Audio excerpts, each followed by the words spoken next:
Ladies and gentlemen, we are pleased to present the new Evolution of Man exhibit in our technology wing.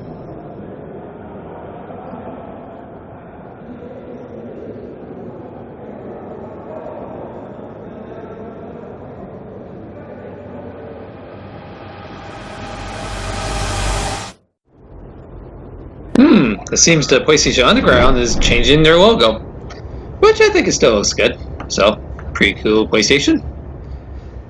Hi everyone, welcome to the next issue for this volume, is Volume 2, Issue 2. Alright, let's get some more stuff to go, especially for anyone who is PlayStation Underground members who likes this, and also more footage. Okay, first we're going to do about the briefing about Medieval.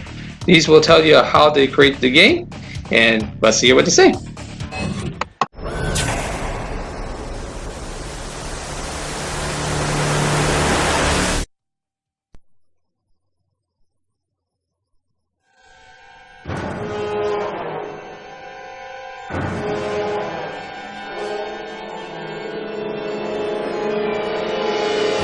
Hi, I'm Chris Sorrell. I'm producer of Medieval.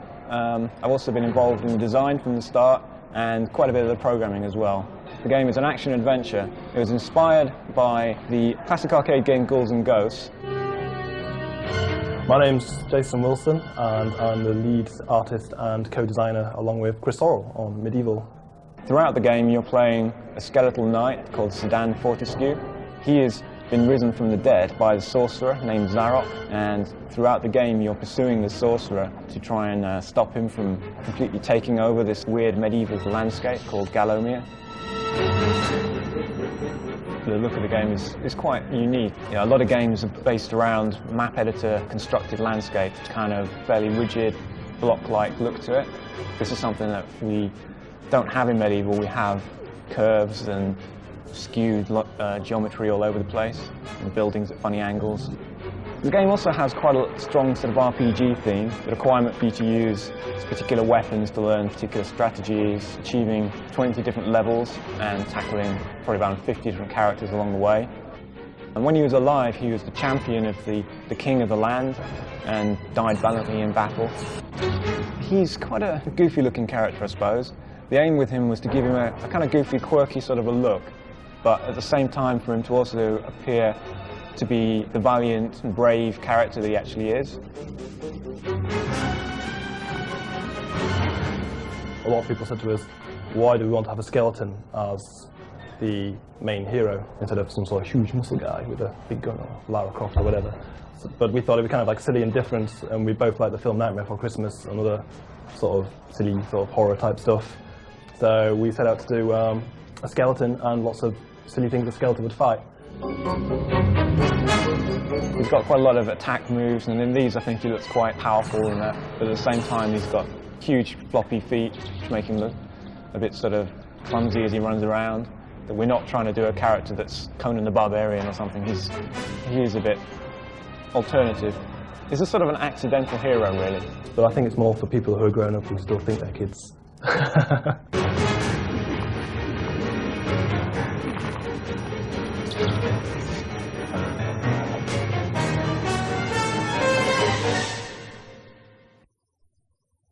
For Medieval. Now let's go to the next section. Here is about the making of the next Tomb Raider game with Tomb Raider 3, and also the next record design, even though they're gone anyway. So anyway, it's pretty much like behind the scenes of two games that they're doing for Aurora and Ninja. So let's hear. All right, here we go. Whee! All right, enjoy.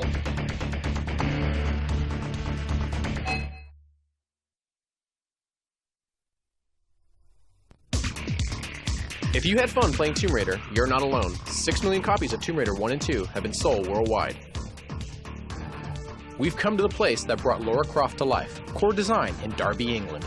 We're taking you inside to find out how it happened and what's next. It was conceptualized 5 years ago now, and one of the guys said we want to do a game based on raiding some tombs and kind of going underground and into the world of the pharaohs, and that was something I was always really keen to do. He said, yeah, let's do it. Let's draw some things up, do a style guide, let's see what the character's going to look like. And of course, he came back and it was a male character. For 2 months, Lara was male. And then we went down and saw it on screen, and Lara transformed into a female. Tomb Raider 1 and 2 became worldwide hits, and the console version of Tomb Raider 2 was exclusive to the PlayStation. So what's next? There will be a movie. The movie's live action. It's with a big movie studio. The great thing is that we get total say and veto over the script and the content and the storyline, which is fantastic.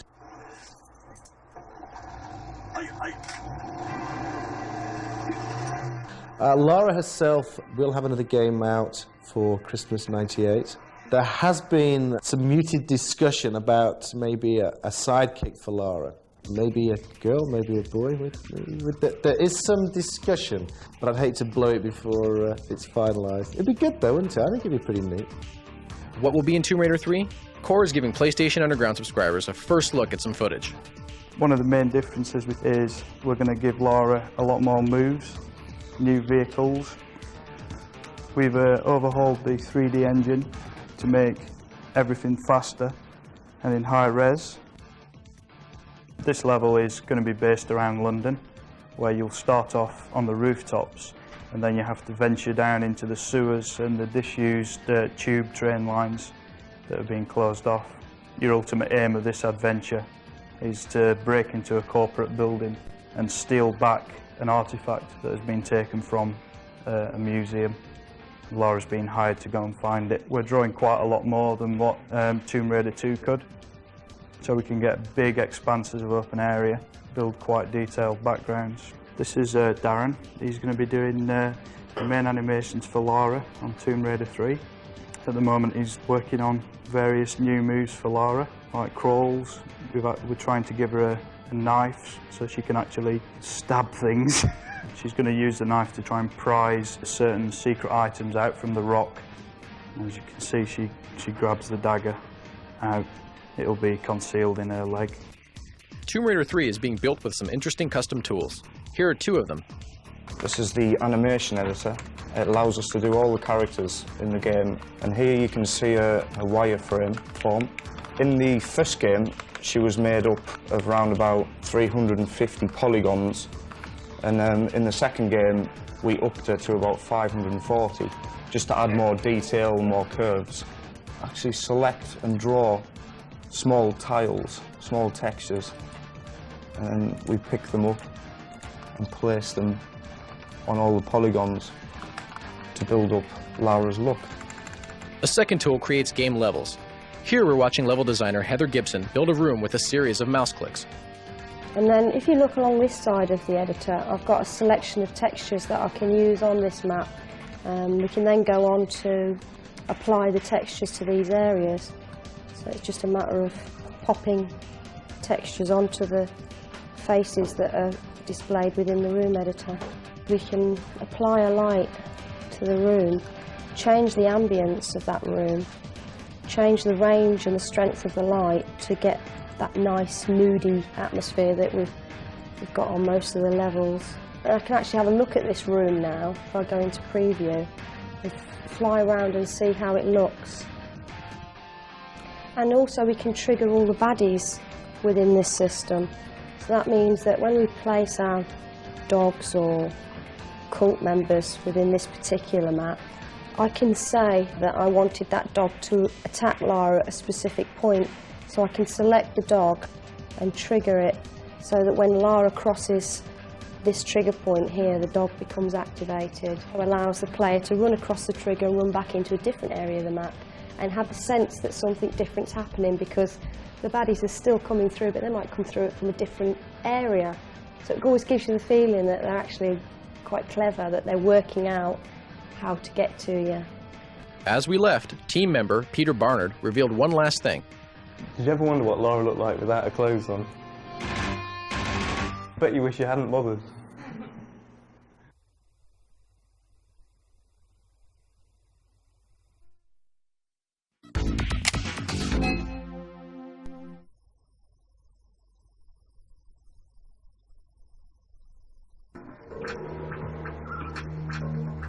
A new project is emerging at Core, currently called Ninja. It'll have a new name by the time it's released.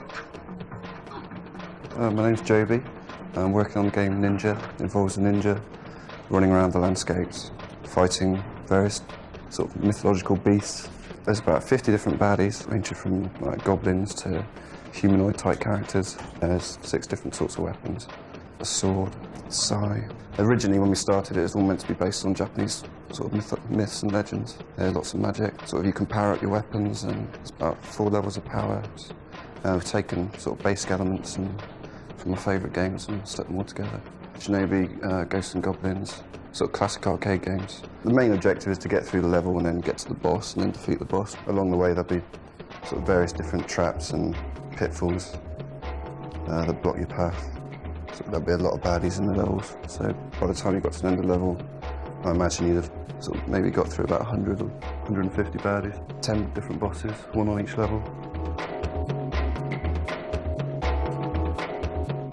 I'm Martin Iveson, a musician at Core Design. I've been doing the music for Ninja and the cutscenes and in-game sound effects.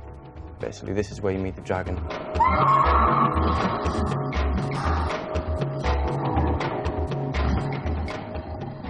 Once that's finished, you'll switch straight to the game graphics, you'll defeat the boss, and then this is what happens.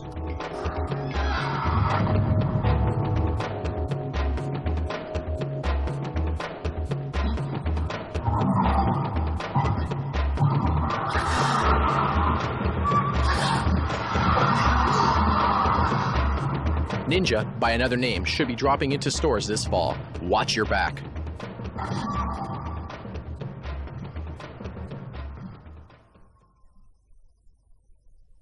For that one. Okay, now let's go talk about the next one we're going to do is the London for the event center of how the PlayStation Underground members can see how they use PlayStation consoles and games into nightclubs, which I thought was a pretty neat concept idea from that time. I wish they had done a continue on. So let's hear what they say.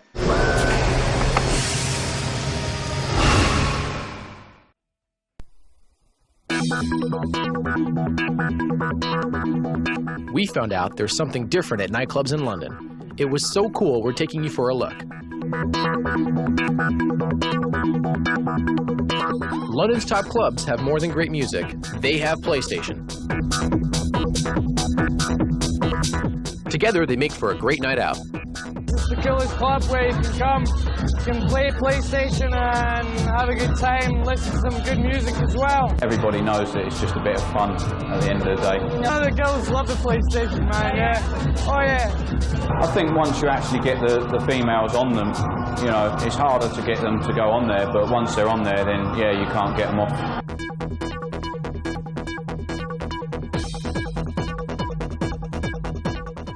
When the conversation gets dry, you can retire to play a PlayStation. We went across town to check out another club called the Ministry of Sound. It's new, it's hot, and it has a whole room devoted to PlayStation.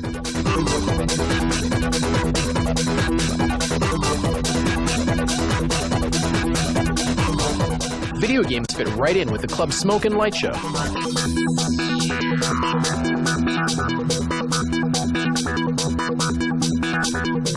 Club owners told us that PlayStation helps bring in new people. Then we have better facilities to offer than other clubs.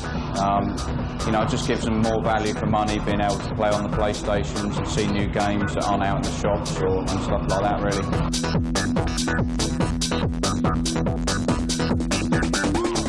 Playing your favorite games in a nightclub is a perfect fit, unless someone's trying to ask you a lot of questions. I've just lost my game! Oh, sorry.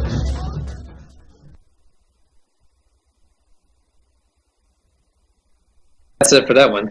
Now we're going to show you some cheats that you can put on your PlayStation from 2 big games, Monster Rancher and Speed Racer. Although Speed Racer, I'm not into fun of with that one. So instead, let's just look at it anyway.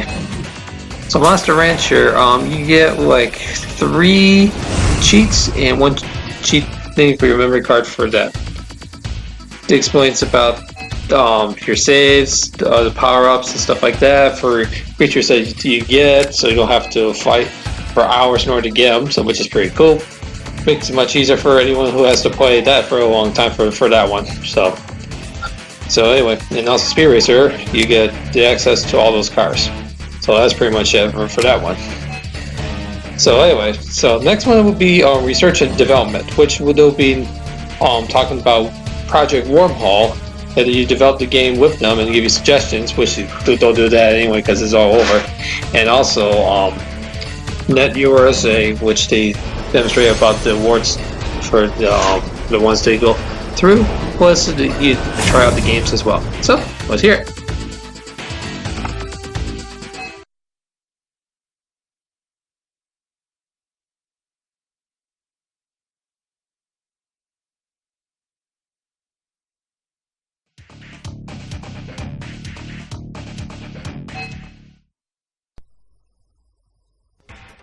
You love to play games, now help us make one from scratch. Welcome to the first of a 4-part series on the making of a game called Wormhole. We're really excited about Project Wormhole. It's something that we came up with to give the subscribers of the PlayStation Underground sort of an idea of what goes into developing a game step by step. Another cool thing about Project Wormhole is that we want these subscribers to become involved. You just send in your suggestions, and if we like them, then you just might end up seeing your name in the credits. In the next few minutes, you'll be introduced to some game and 3D design fundamentals. Over the next 3 issues, we'll build a working game together, inviting your suggestions by email. Let's talk about design. If we were building a full game, we'd need to start with a detailed design document spelling out every character, level, and enemy. That's because regular development typically takes dozens of specialists over a year and costs $1 million or more. We'll make a mini game instead, so you can quickly see important fundamentals. Here's our concept. Wormhole will put you behind the wheel of a futuristic vehicle, plunging down a tunnel filled with deadly enemies and obstacles. Dodge them while driving on the floor, walls, and ceiling. Blast your way with high-powered guns or die trying.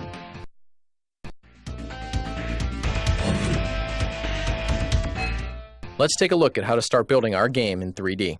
This car will be our main character. Here it is on your TV screen. How does PlayStation generate it? Let's start from the ground up. Space in 3D is defined by X, Y, and Z coordinates. They describe a point called a vertex. Link 3 vertices or more, and you get a polygon.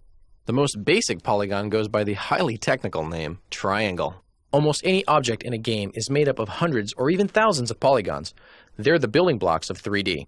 We can fill the polygons with solid colors. That's one of several ways to draw them. Another way is to add rich detail by taking a picture of a texture and stretching it over the polygon. This is called texture mapping. Each vertex of the polygon has information about what part of the picture or texture is connected. Modify these values and the texture map can be made to fit just right. Here's the car with all textures applied, ready to rip.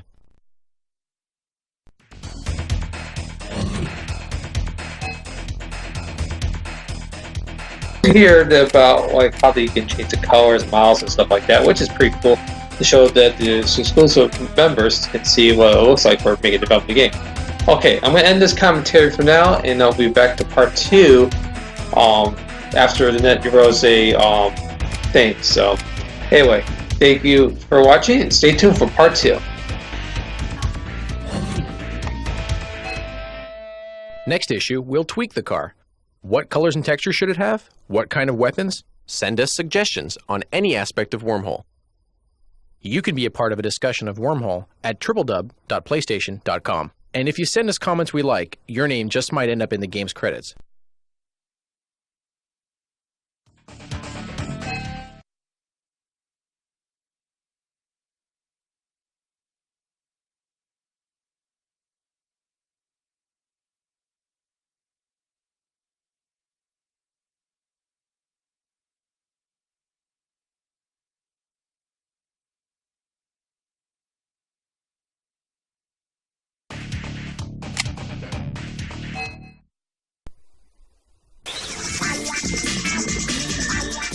If you were going to design a video game from the ground up, what would it be like? With PlayStation's NetUSA development system, you could find out.